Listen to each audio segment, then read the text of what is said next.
আপনি যদি রানা প্লাজার দিকে তাকান, এটা একটা ডিজাস্টার ছিল, বিকজ তৎকালীন গভর্নমেন্টের এনফোর্সমেন্ট দুর্বল ছিল, এবং এই বিষয়ে আমাদের যারা গার্মেন্টসের যারা ফ্যাক্টরি ওনার ছিলেন তারাও এই বিষয়টা নিয়ে কোনোদিন সিরিয়াসলি নয়। পরবর্তীতে আপনি দেখেন এই পুরো জিনিসটার কি হলো, ওয়েস্টার্ন বায়াররা এসে, ওয়েস্টার্ন ব্র্যান্ডরা এসে আমাদের উপর চাপিয়ে দিল অ্যাকর্ড অ্যান্ড অ্যালায়েন্স। তার কারণে আমরা কিন্তু আমাদের গার্মেন্ট সেক্টরে ফিক্স করলাম। তার কারণে 2013 সালে মাত্র 3 বছরের মধ্যে আমাদের গার্মেন্টসের ওয়ার্কার একটু পে হাইক পেলেন, অলমোস্ট ডাবল হয়ে গিয়েছিল। আমরা তো সার্ভাইভ করেছি, ঠিক না? যখনই আপনি রিস্ক নেবেন, ইউ উইল ডু বেটার। আপনার ওই রিস্কের টেকিং এর অ্যাপেটাইটটা থাকা উচিত।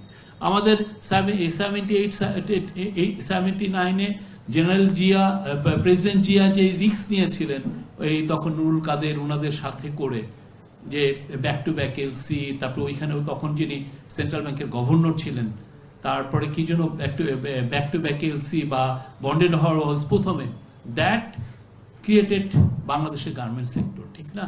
ওইটাও তো এক ধরনের রিস্ক ছিল। আমার মনে আছে 2005-এ, আমি তখন জার্নালিস্ট, তখন 2005-এ যখন কোটাতে আমরা কোটা ফ্রি ওয়ার্ল্ডে ঢুকলাম, তার আগে আমাদের তৎকালীন যারা ইকোনমিক থিঙ্ক ট্যাঙ্ক ছিলেন, কি বাজে বাজে তাদের চিন্তা ভাবনা, বাজে বাজে তাদের আইডিয়া, যে এইটা আমরা যদি খুব ভালো মেজার না নেই, আমাদের না হয়, তাহলে এই আমরা যে কোটা ফ্রি ওয়ার্ল্ডে যে আমরা ঢুকছি, তার ফলে আমাদের মেয়েদের কি অবস্থা হবে, সবাই রাস্তায় দাঁড়িয়ে থাকবে রাতের বেলায়, এই ধরনের কথা অস্বীকার। বাট আমরা তো ওইখান থেকে গ্র্যাজুয়ালি করেছি, আমরা ক্লাইম্ব করেছি, তো ওইটা আমাদের আরোর জন্য ইট বিকেম এ বিগ ম্যাসিভ, আমাদের জন্য আসলে গ্রোথ অপরচুনিটি নিয়ে আছে। প্রথম মাসটা আমার মনে আছে যে প্রথম মাসটা 2005-এর প্রথম মাস সম্ভবত আমাদের নেগেটিভ গ্রোথ হয়েছিল, অ্যান্ড ইট লাইক এ মানে আমি এইরকম আপ্রোর আমি দেখি নাই যেই আমরা গেলাম। তারপরে দেখেন ওই বছরটা আমার মনে হয় যে আমাদের গ্রোথ 20% হয়েছিল। এই যে আপনি রিস্ক গুলো তো নিতে হয়, এখন রিস্ক যদি আমরা না নেই, আমরা কোথায় যে ঠেকবো? বারবার একই এসে আমার যেগুলো ডেটা, যেগুলোকে আমি চেরি পিক করলে আমার লাভ হয়, সেই ডেটাগুলো সামনে রেখে আমি একটা ইকোনমিক কনক্লুশন ড্র করতে চাচ্ছি। ইট ডাজন্ট হেল্প এনিওয়ান, কাউকে হেল্প করে না এটা। আমরা ক্যাম্বোডিয়া রিস্ক নিয়েছিল, ক্যাম্বোডিয়ান রিস্ক নেওয়ার কারণে ক্যাম্বোডিয়ার ওয়ার্কারদের বেতন এখন, গার্মেন্টস ওয়ার্কারদের বেতন, মিনিমাম বেতন $208। আমরা রিস্ক নেই নাই কনসিস্টেন্টলি। যখনই ওয়ার্কারদের কি জন্য মিনিমাম ওয়েজ বাড়ানোর সময় হয়েছে, তখন আমরা ম্যানুফ্যাকচারের কাছ থেকেই চলে গেল আমাদের ইকোনমি, আমাদের পুরো ফ্যাক্টরিগুলো সব বন্ধ হয়েছে। তখন আপনার ডিবেটটাই দাঁড়ায় যে আপনি কি ফ্যাক্টরি বাঁচাবেন না ওয়ার্কারের বেতন বাড়াবেন, এই ডিবেটে নিয়ে আসা হয়। দেখেন আমাদের এখন ফ্যাক্টরি ওয়ার্কারের বেতন কত? 12,500 টাকা, মানে হচ্ছে এক্স্যাক্টলি $100। আমরা সেই 2018 সালে যখন আমরা ওয়ার্কারের বেতন 8,000 টাকা করা হয়েছিল, তখনও ওই 8,000 ওয়াজ অলমোস্ট লাইক $100। একই তো।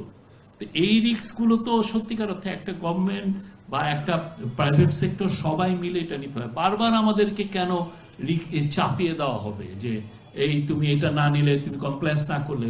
ওয়েস্টার্ন আমাদেরকে চাপিয়ে দিচ্ছে বলে আমাদের কিছু বেশিরভাগ কাজগুলো হচ্ছে। আপনার সেই টম হার্কিন মিড 1990s-এ উনি একটা বিল উঠালেন আমেরিকান সিনেটর টম হার্কিন, যে বাংলাদেশের চাইল্ড লেবার। দেখেন কত দ্রুত আমাদের যারা গার্মেন্ট ম্যান হয়, তখন তো আমাদের দুর্বল গার্মেন্টস ফ্যাক্টরিগুলো, তারা কিন্তু চাইল্ড লেবার একদম A to Z, একটা ফ্যাক্টরিতে চাইল্ড লেবার রাখে নাই, যত দ্রুত তারা কাজ করেছেন। কিন্তু জিনিসটা কি আসলো, তো একজন আমেরিকান পাওয়ারফুল একটা সিনেটরের একটা, আমি সোজা বাংলা বলা যায় ঝাড়িতে। এগুলো তো ভালো না, এই জিনিসগুলো তো ভালো। আপনি যদি বাংলাদেশের পুরো গার্মেন্ট সেক্টর বা আমাদের ইকোনমির হিস্ট্রিগুলো দেখেন, কি রিফর্মগুলোই হয়েছে, আমরা ওয়েস্টার্ন পাওয়ারদের আমরা এক ধরনের প্রেসারে পড়ে আমরা এই কাজগুলো করছি। এখন আসছে কমপ্লায়েন্সের কথা, গ্রিন ট্রানজিশনের কথা আসছে। আমরা তো এই কাজগুলো তো করতে পারি, why not, let's do it. এই জায়গাগুলো সত্যিকার অর্থে মানে রিস্ক টেকিংটা শুধুমাত্র গভর্নমেন্ট করবে না, রিস্ক টেকিং প্রাইভেট সেক্টর থেকেও আসতে হবে। আদারওয়াইজ তো আপনি রিস্ক টেকিং না হলে আপনার প্রোডাক্টিভিটি বাড়বে না। আমি যা ইকোনমিক বই যাটা পড়ছি, যেটা দিয়ে আমার এই জায়গাগুলো, এবং এই ক্ষেত্রে সত্যিকার অর্থে আপনি জার্নালিস্টদের দায়িত্ব হচ্ছে নির্মোহভাবে ডেটাগুলো দেখা।